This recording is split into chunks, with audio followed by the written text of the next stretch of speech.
This presentation by Sailor Gettle, Katie Ung, and Joy Prash are on the Group 1 alkali metals: lithium, sodium, potassium, rubidium, cesium, and francium.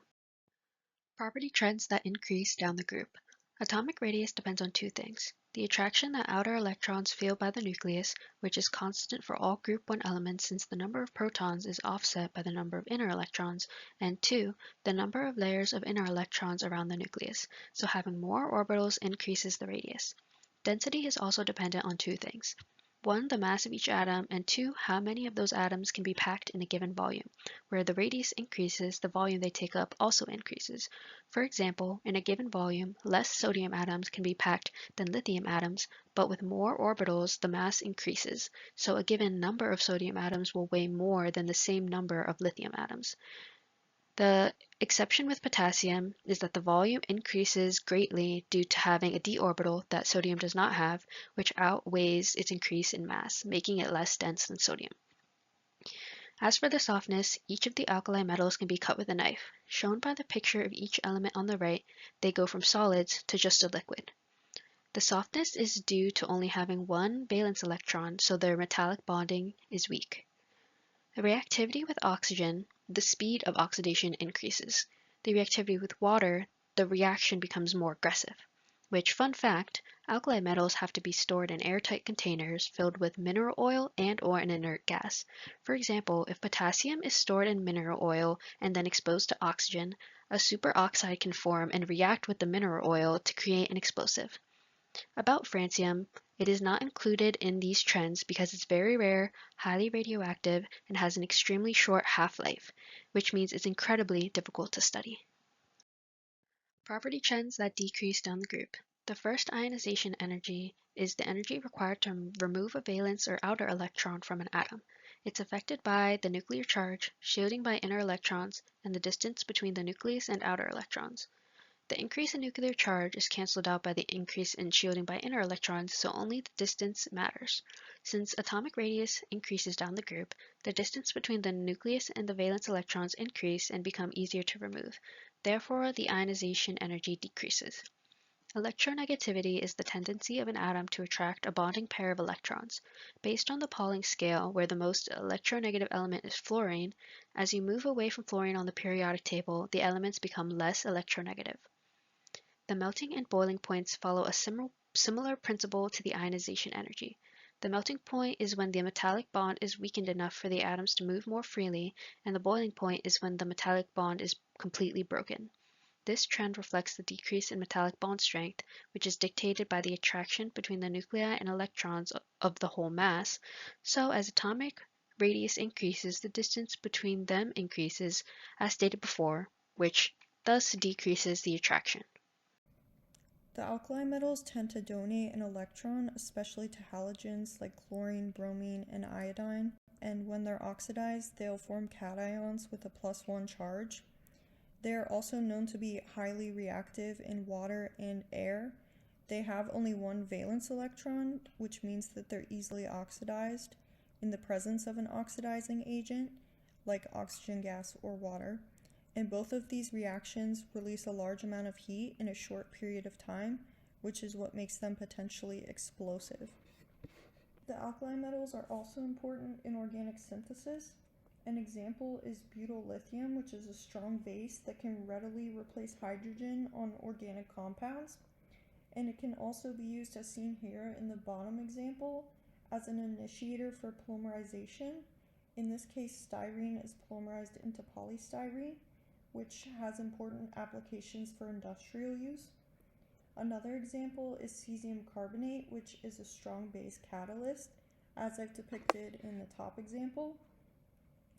And this has recently become attractive for organic synthesis because of what researchers call the cesium effect. Cesium has been shown to improve both the rate of reaction as well as the yield. And researchers think this is because cesium tends to be more reactive than the other alkali metals due to group trends like its larger atomic radius and lower ionization energy. And then a fun fact about cesium is that it is used in atomic clocks as one of the most precise measures of time.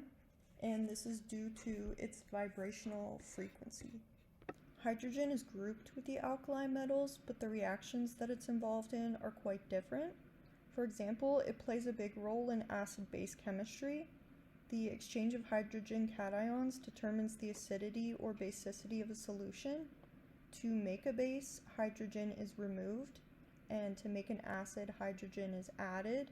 So in the example that I show, ammonia on the left-hand side is a base, and then on the right-hand side, ammonium is the conjugate acid.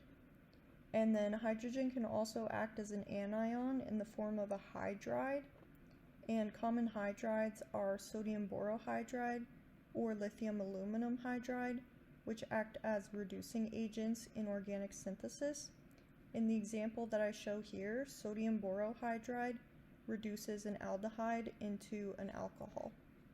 The group 1 metals commonly form bonds with elements in group 7 because alkali metals are quick to lose one electron and halogens are quick to gain an electron. This ionic bond forms a crystalline ionic salt, which are very prevalent in everyday life. I highlighted a few interesting ionic salts, such as sodium fluoride and sodium chloride, and, depending on your major, potassium bromide, which is used in FTIR instrumentation. Group 1 metals also bond with oxygen, specifically from group 6, to form metal oxides and serve as cationic counterions to alkoxides, which we see in organic chemistry. Food is fuel, not just to do lots of physical activity, but for bodily functions we do not even control. Sodium and potassium, specifically their ions, are vital parts of our diet, and as such are called major minerals.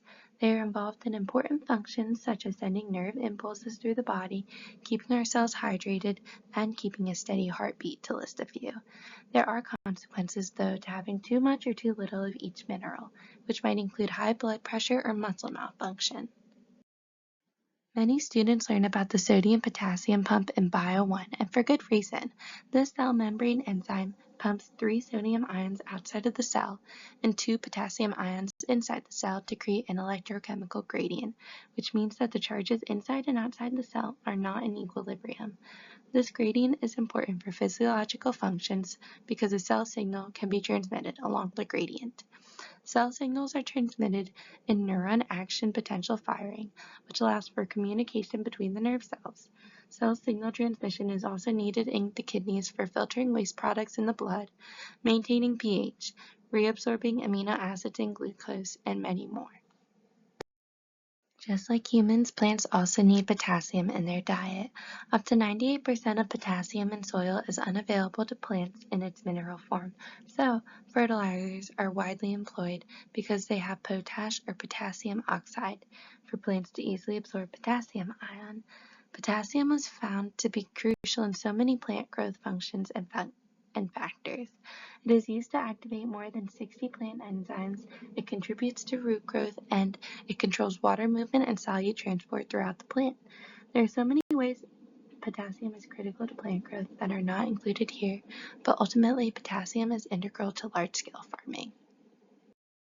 Last but not least, group 1 elements are also used as active ingredients in medicines.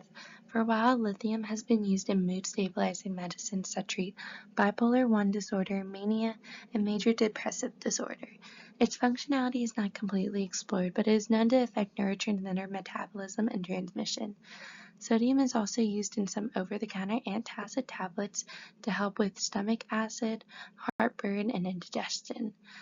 It appears in these tablets in the form of sodium bicarbonate, which interestingly is also known as baking soda and is a common ingredient used in household cleaner, toothpaste, and deodorant.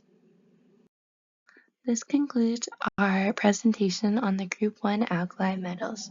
We hope you enjoyed it, and we want to leave you with a few more fun facts, some of which you've already heard throughout the presentation.